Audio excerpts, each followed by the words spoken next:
On the line? Yes, I'm on the line, Tell Vincent. me, Hello. what is the immediate reaction there? What is the immediate reaction to the election of interim leader, Madam Panza? Well, Vincent, judging by the comments of people I've spoken to and what I've heard on the radio, Catherine Samba-Panza is a popular choice. People here know her because she was the vice president of the Independent Electoral Commission in 2005, and they think she did that job correctly. They've also known her as the mayor of the capital city, Bangui, for the past year, and they think she's done her best in very difficult circumstances.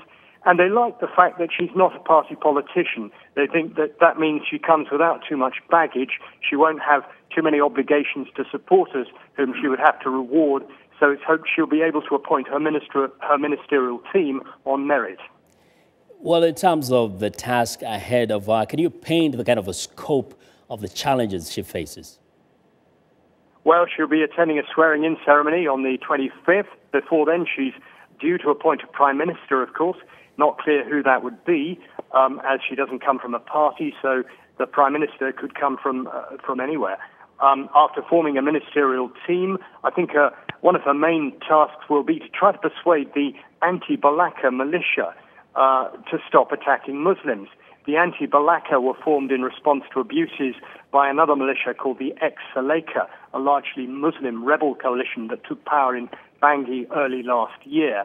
Well, they have been, to a large extent, disarmed, controlled by international peacekeepers, but now their opponents, the anti-Balaka and mobs, are very violent, and there have been a number of attacks on civilians who are particularly Muslim civilians, who are very vulnerable now to the anti-Balaka. So that will be a key task for Samba-Panza to try to control them. And that, of course, will also mean trying to reconstitute some security forces, police and army, who virtually don't exist in the CAR at the moment.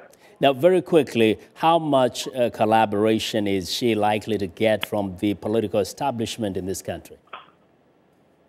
Well, it's encouraging that her main challenger in the election yesterday, Desiree Kolingba, has announced that he supports her and he's called on the nation to rally around her.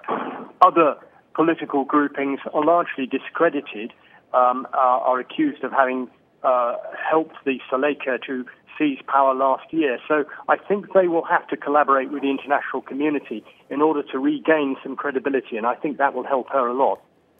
Well, thank you very much. Nick Long reporting live from Bangui in the Central African Republic.